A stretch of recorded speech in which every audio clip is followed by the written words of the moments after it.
chers frères et sœurs, chers amis, chers internautes, chers auditeurs, que la grâce et la paix de Dieu vous soient données abondamment. Nous infiniment reconnaissons parce que bon Dieu rendit possible pour nous offrir émission pour la matin, le lait spirituel. Nous rappelons que émission ça est présentée sorti lundi pour arriver vendredi par votre frère, votre ami, votre serviteur et votre compagnon.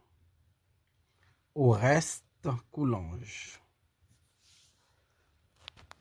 Et ou capable toujours suivre émission ça sur Facebook, sur YouTube, sur 104.1 FM Radio dans New York et sur Radio Télé La Victoire dans la République Dominicaine. À nous prier, bon Dieu.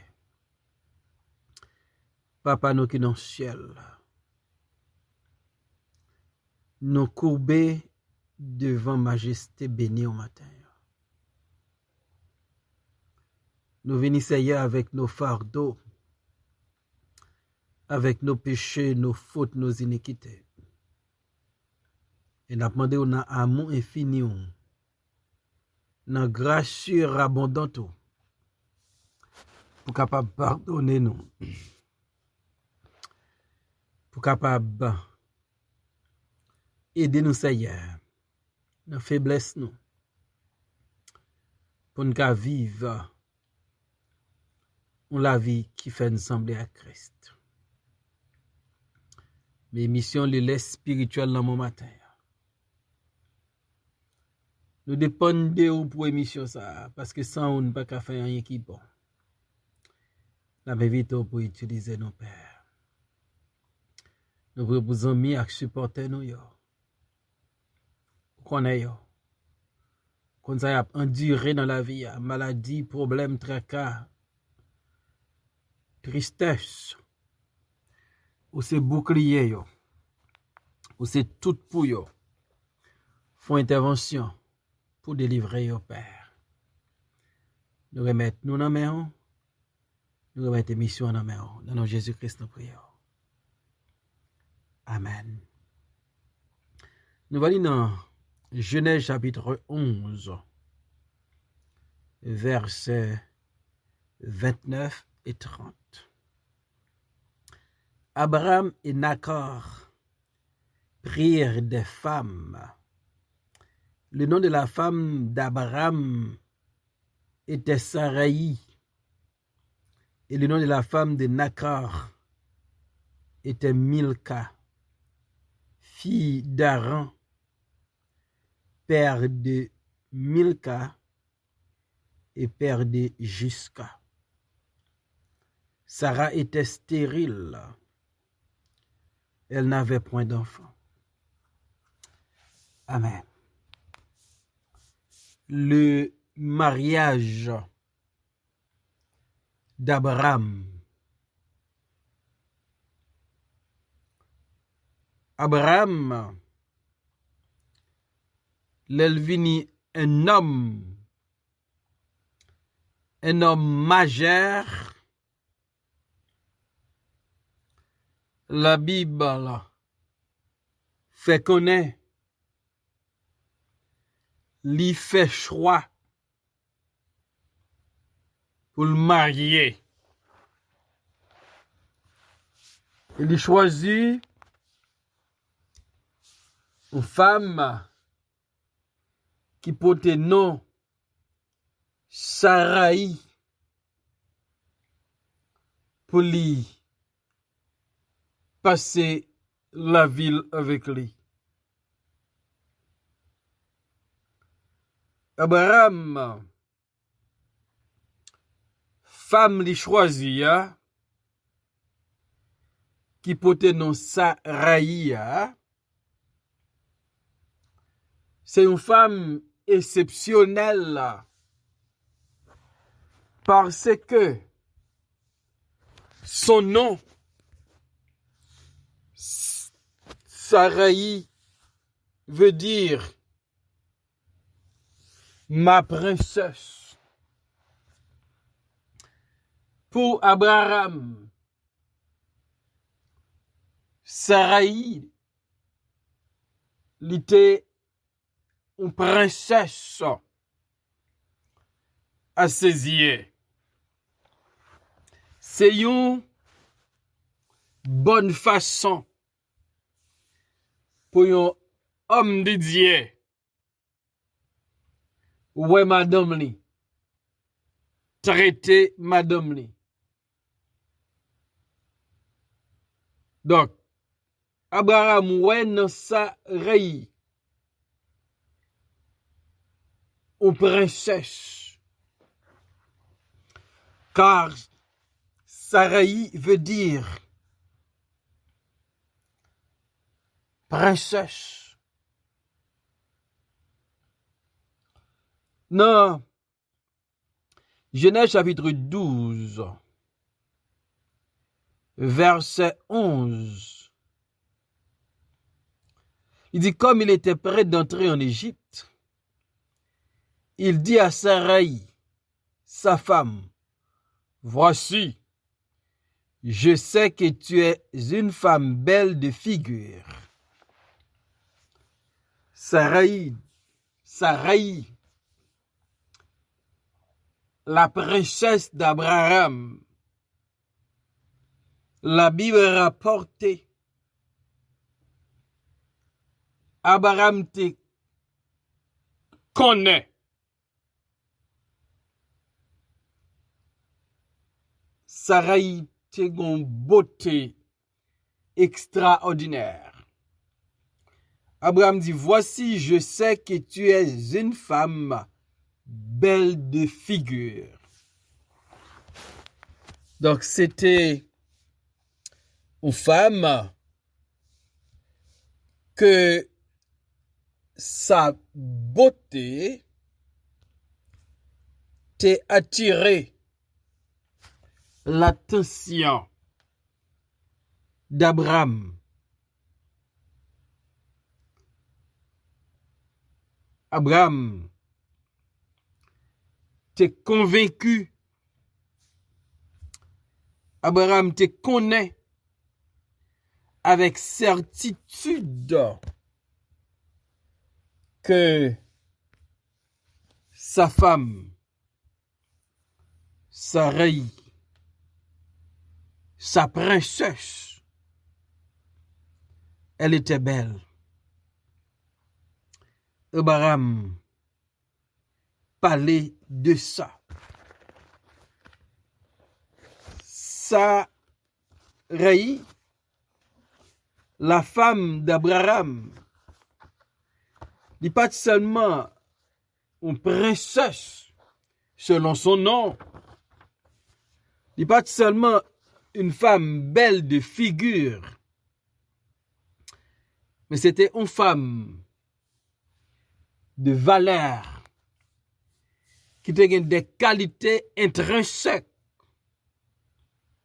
Dans 1 Pierre chapitre 3, verset 6. L'apôtre Pierre dit, comme Sarah, qui obéissait à Abraham, et l'appelait son Seigneur. C'est d'elle que vous êtes devenues les filles, en faisant ce qui est bien, sans vous laisser troubler par aucune crainte. Donc l'apôtre Pierre, parlant de Sarah ou Sarai, la femme d'Abraham, lui parler de l'obéissance de Sarah à Abraham. Sarah te reconnaît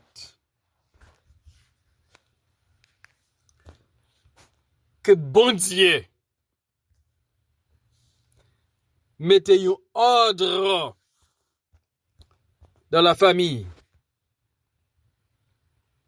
Parce qu'elle dit dans Éphésiens, Marie, aimez vos femmes. Et femmes, soyez soumises à vos maris. Donc l'obéissance de Sarah, la soumission de Sarah à Abraham, lui retenir l'attention de Dieu à tel point une apôtre de Jésus-Christ en la personne de Pierre, il parlait de l'obéissance de Sarah à son mari Abraham. Elle dit Sarah était si obéissante, elle appelait son mari son Seigneur. Donc, il reconnaît Abraham son Seigneur parce que il était obéissante, il était une femme de soumission, il était une femme qui sont modèles pour les autres. C'est ça l'apôtre Pierre dit. C'est d'elle que vous êtes devenues les filles, en faisant ce qui est bien, sans vous laisser troubler par aucune crainte. Sarah, femme d'Abraham, une femme obéissante, une femme soumise, une femme qui appelait Abraham son Seigneur, mais c'était une femme qui était qu'on fait ça qui est bien. À tel point que l'apôtre Pierre conseillait aux filles de son temps pour être capable de gagner comme modèle Sarah, qui était une femme qui était une soumission, qui était une obéissance. Oui, Sarah, il veut dire ma princesse. La Bible reconnaît sa beauté extraordinaire. La Bible reconnaît son obéissance, sa soumission. Elle était une femme modèle. Non fait ça qui bien. Cependant, la Bible, dans Genèse 11, verset 30, il dit nous, Sarai était stérile. Elle n'avait point d'enfant. En dépit de sa beauté, en dépit de son obéissance, en dépit de sa soumission, en dépit de bien qu'elle fait, il était stérile.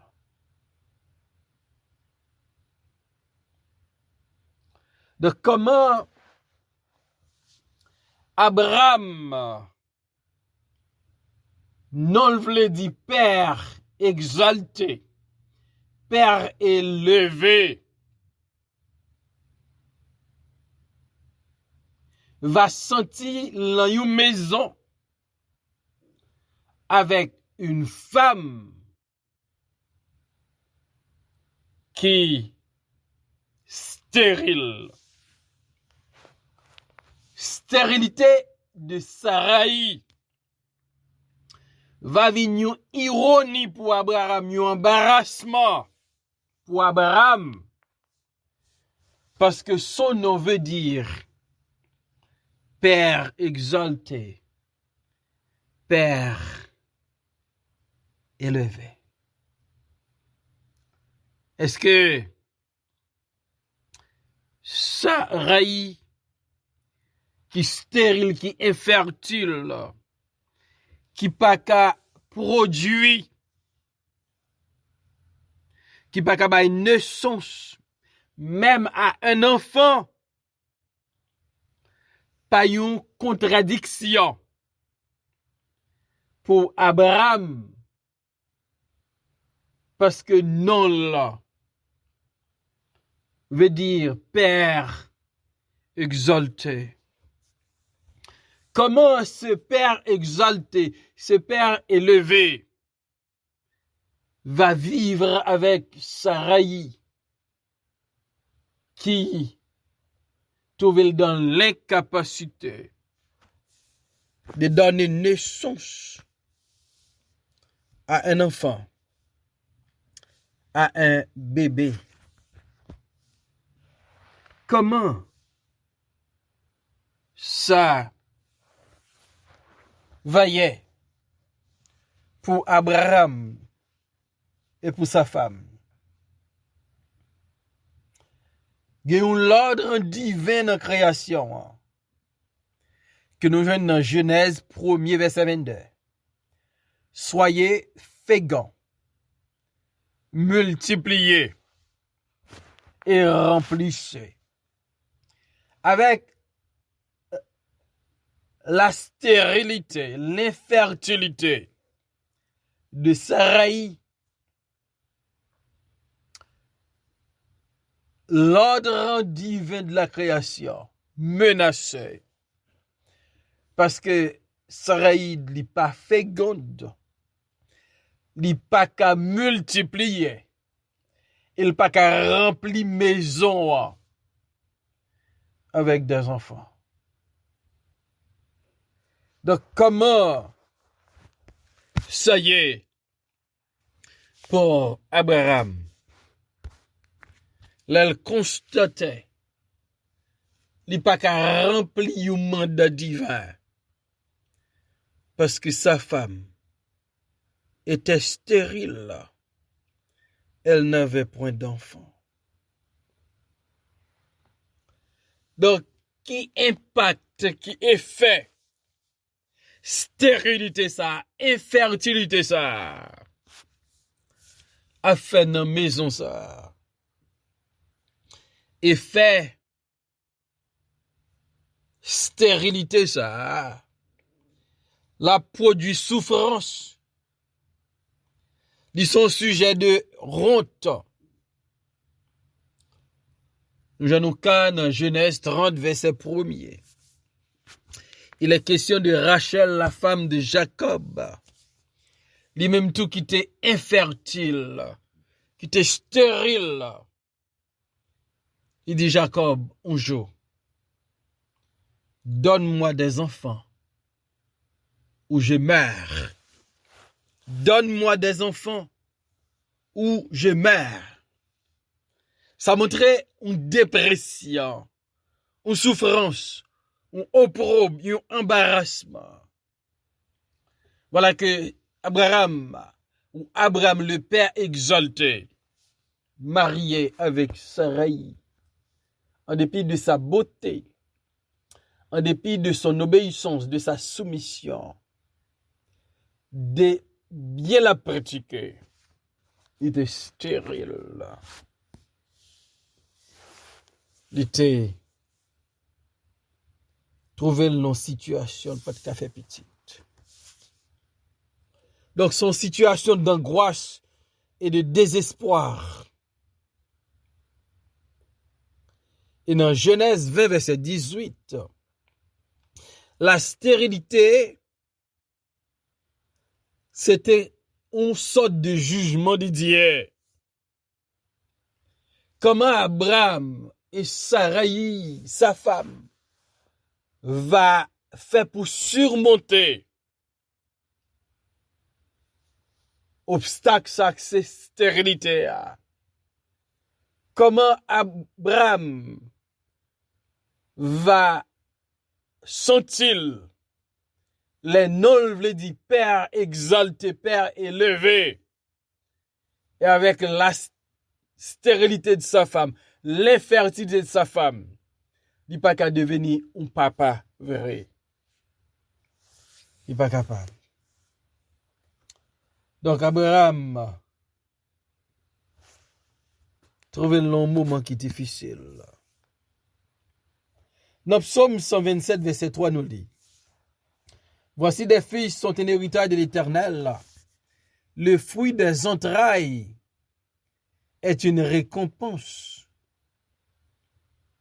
Sur la stérilité de Saraï fait Abraham pas un héritage. Il pas une récompense. Comment? Ça y est pour Abraham. Et si tu as en place Abraham, comment tu as concevoir situation. Vous mariez dans une société qui croit dans fille doit fertile, doit féconde. Voilà que Saraï était infertile. Ça c'est un gros examen, un gros test pour Abraham. Parce que mariage li pas porter fruit.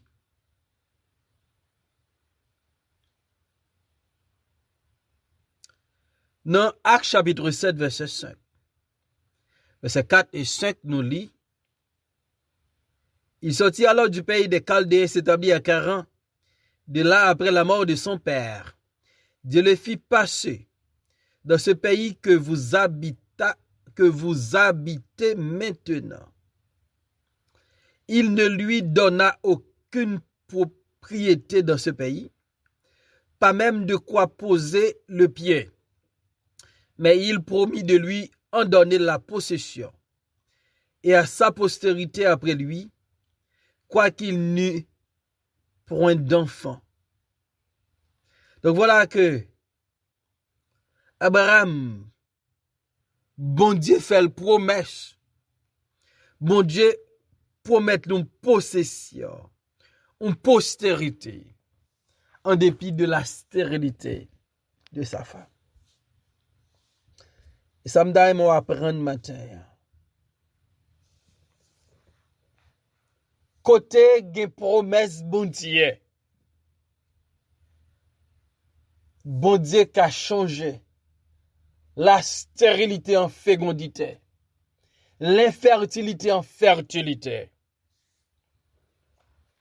Donc Abraham marié avec une princesse, une femme dont beauté extraordinaire, une femme obéissante, une femme de soumission. Cependant, il y avait un obstacle, elle était stérile. Mais en dépit de la stérilité de Saraï, bon Dieu promet une postérité à Abraham. Et les promesses de Dieu ne failliront jamais. Bah, on est qui ça qui stérile dans la vie au matin? Qui ça qui pas fécond, qui pas qu'à multiplier? Mabdou, les promesses de Dieu sur votre vie, yo certaines, yo véritables. Dans un moment opportun, bon Dieu va changer l'infertilité en fertilité. Comptez sur bon Dieu. Il connaît comment pour les deux franchir obstacle de stérilité pour le rendre productif et fécond. C'est ce qu'on pour faire. Fais bon Dieu confiance. Seigneur, merci encore pour ta parole ce matin. Combien de fois nous paraît dans la vie comme Saraï, embarrassement, honte ou probe, désespoir. Parce que nous n'avons terrain qui pas fécond, qui pas fertile, qui stérile. Mais nous connaissons, ou qu'on a renversé l'ordre des choses. Et c'est ça, pour aider nous matin, pour nous faire confiance. Même lorsque nous avons désert, pour nous connaître où qu'a fait la vie reproduit là. Aidez-nous comme ça, Père. Dans nos Jésus, nous prions. Amen.